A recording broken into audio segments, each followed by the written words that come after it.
जळगाव जिल्ह्याचे माननीय पोलीस अधीक्षक श्री श्रीकांत ढेवरे सर यांच्या मार्गदर्शनाखाली जळगाव जिल्ह्यातील अंमली पदार्थाच्या विक्री आणि तस्करी विरुद्ध विशेष मोहीम राबविणे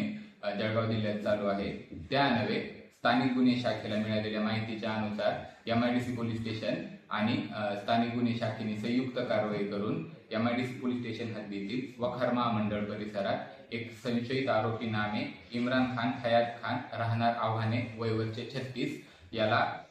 सापळा कारवाई करून दिनांक 31 जुलै 2026 रोजी